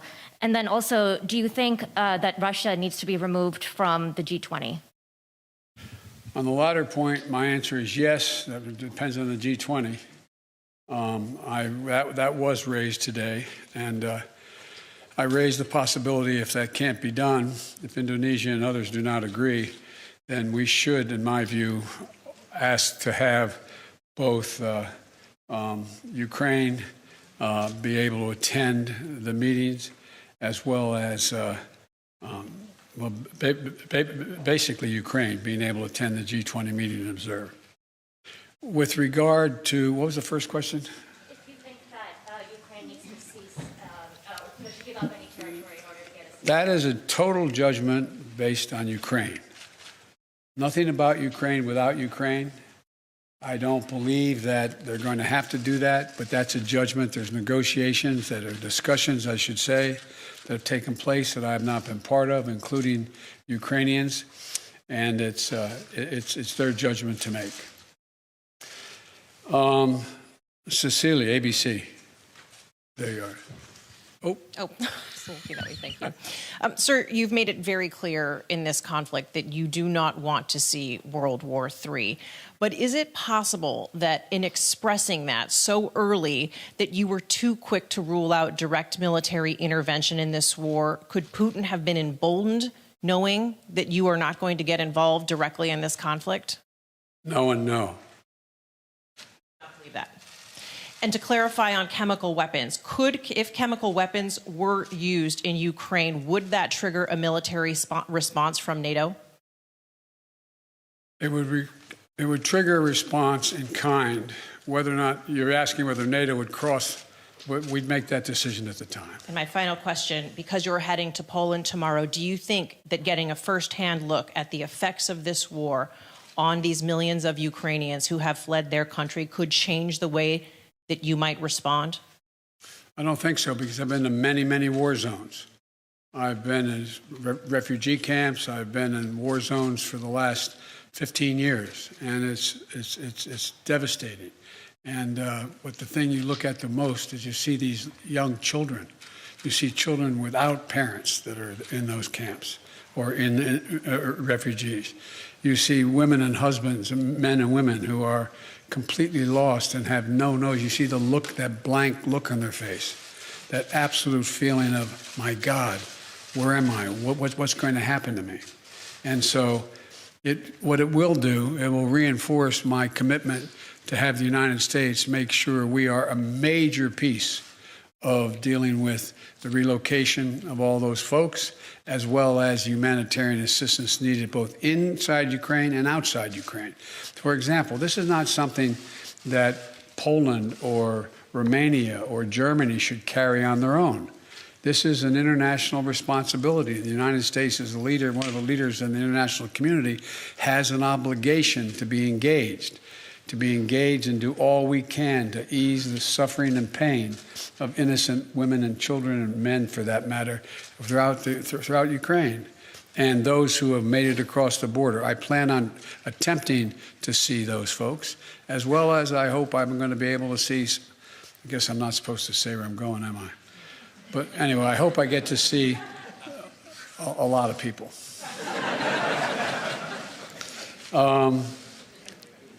Marcus of Der Spiegel.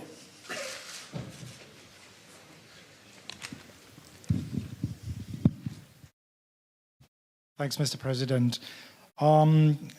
There's a presidential election coming up in 2024, and as you know, there are yes, that's true.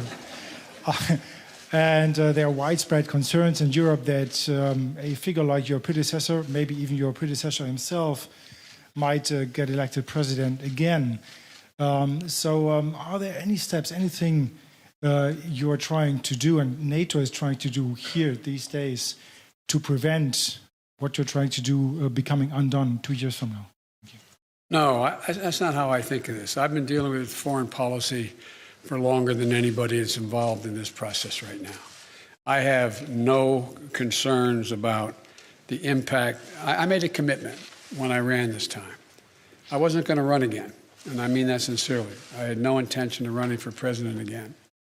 And until I saw those folks coming out of the fields in Virginia carrying torches and carrying Nazi banners and literally singing the same vile rhyme that they used in Germany in the early 20s, or 30s, I should say. And then when the gentleman you mentioned was asked what he thought, and a young woman was killed, a protester, and he was asked what he thought, he said, there are very good people on both sides. And that's when I decided I wasn't going to be quiet any longer. And when I ran this time, and I think the American press, whether they look at me favorably or unfavorably, will acknowledge this, I made a determination. No election is worth my not doing exactly what I think is the right thing. Not a joke. I'm too long in the tooth to fool with this any longer.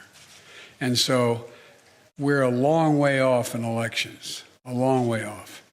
My focus, if any election, is on making sure that we retain the House and the United States Senate so that I have the room to continue to do the things that I've been able to do in terms of grow the economy and deal in a rational way with American foreign policy and lead the world, be the leader of the free world. So, but it's not an illogical question for someone to ask. I say to people at home, imagine if we sat and watched the doors of the Bundestag broken down and police officers killed and hundreds of people storming in. Or imagine if we saw that happening in the British Parliament or whatever. How would we feel? And one of the things that I take some solace from is I don't think you'll find any European leader who thinks that I am not up to the job. And I mean that sincerely. It's not like, whoa, it's that. The point is that when the first G7 meeting I attended, like the one I did today, was in Great Britain. And I sat down and I said, America's back. And one of my counterparts, colleagues, as head of state, said, for how long? For how long? And so I don't criticize anybody for asking that question. But the next election, I'd be very fortunate if I had that same man running against me.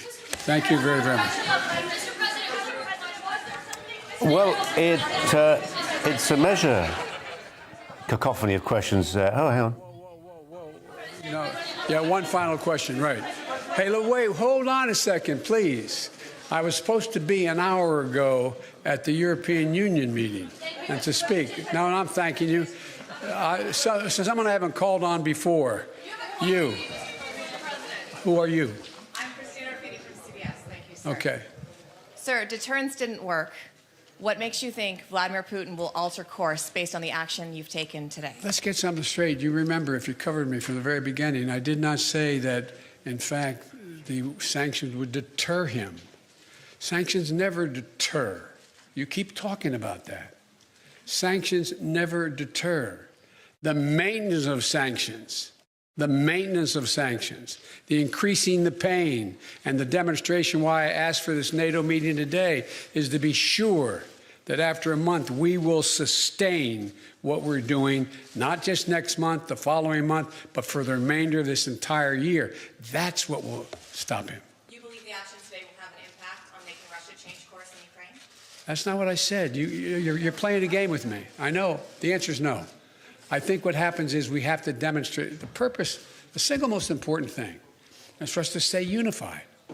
And the world continue to focus on what a brute this guy is. And all the innocent people's lives are being lost and ruined and what's going on. That's the important thing. But look, if you're Putin and you think that Europe is going to crack in a month or 6 weeks or 2 months, why not? They can take anything for another month, but we have to demonstrate. The reason I asked for the meeting, we have to stay fully, totally, thoroughly united. Thank you. Well, this time he means it. Joe Biden is leaving the stage. NATO headquarters in Brussels was asked about sanctions against China.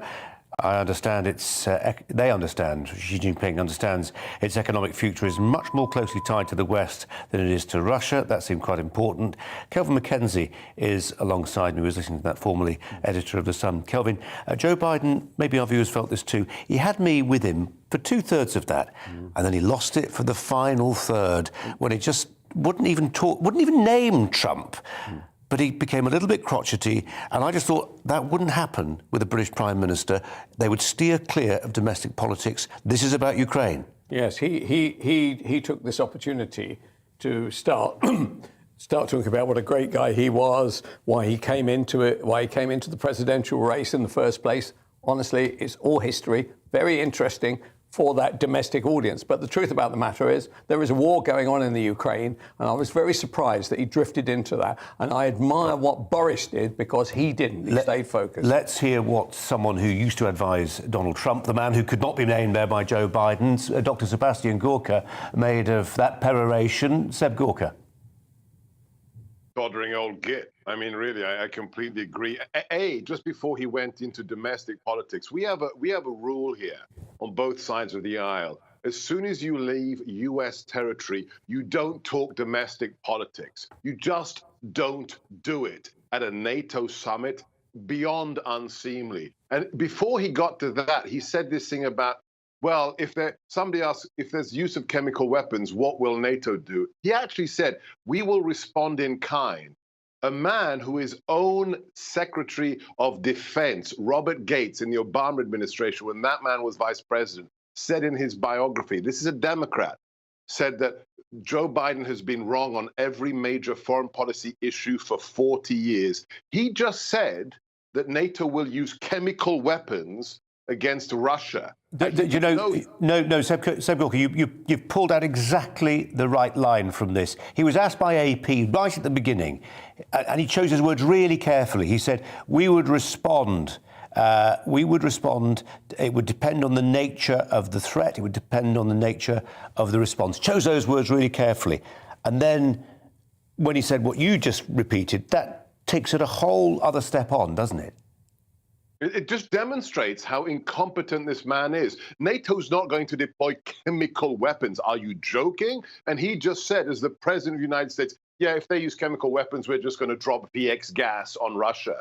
I mean, this man is a danger. He's not only senile, he is 25 feet every hour of the day from the nuclear football that controls our nuclear weapons. And then to repeat this hoary lie that my old boss called Nazis fine people. No, he didn't. In that speech, he said they must be excoriated. They must be shunned. But of course, Biden needs to make domestic political hay at an international summit as Ukrainians are being shelled, as maternity wards are being bombed by the Russians. It was a disgrace, shambolic disgrace, Colin. Seb, I just want to put another point of view, which is he's trying to hold the ring for the West. We get deluded sometimes into thinking the whole world is again of Vladimir Putin. And actually, that's not how it divides if you look at the list of global nations. And it came across there when he was asked about whether Russia should be ejected from the G20. He said, yes, they should. But, you know, Indonesia and others don't agree. So whatever else he's got to do, he's got to try and hold this international community, which is massively divided, straight down the middle. He couldn't organize a knees up in a brewery, okay? That's who he is. This is the man whose administration said from the State Department, yes, that's a great idea, Poland. Give the Ukrainians your MiG-29s and we'll give you F-16s in replacement. 72 hours later, his own Pentagon says, no, that's a bad idea. It's chaos here. This is his administration. I just plead that the UK or the Poles or the Baltic states stand up and actually lead NATO, because this old man is incompetent. Seb Gorka, we've got to leave it there, and we appreciate you hanging around to talk to us. Thanks very much indeed. And our thanks too to Kelvin McKenzie, who's been patiently waiting here in the studio for a couple of hours and offered some profound insights at times. Thanks very much indeed. That's all from me for now. Michelle Dewberry coming up next. Good afternoon, Alex Deakin here with your latest weather update from the Met Office. Friday is more of the same. Plenty more sunshine to come across the country. Again, like this morning, it'll be a little chilly first thing, but pretty warm by the afternoon. Here is the reason why this chunky area of high pressure has moved in and isn't moving very far very quickly. So keeping things fine overnight. We have seen more cloud today across Scotland and Northern Ireland. That cloud will tend to melt away. There are one or two isolated showers around this evening as well, but they're also disappearing. Some mist and fog is likely through the night across Northern Ireland, but also one or two patches possible over eastern England. But for most, it's dry, it's clear, and it's turning pretty chilly. Temperatures down close to freezing in towns and cities, lows of 2 there in Cardiff and London. Certainly in rural areas, there'll be some pockets of frost on Friday morning, but plenty of sunshine as well. We will start misty and murky across Northern Ireland, parts of southwest Scotland, but any mist and fog should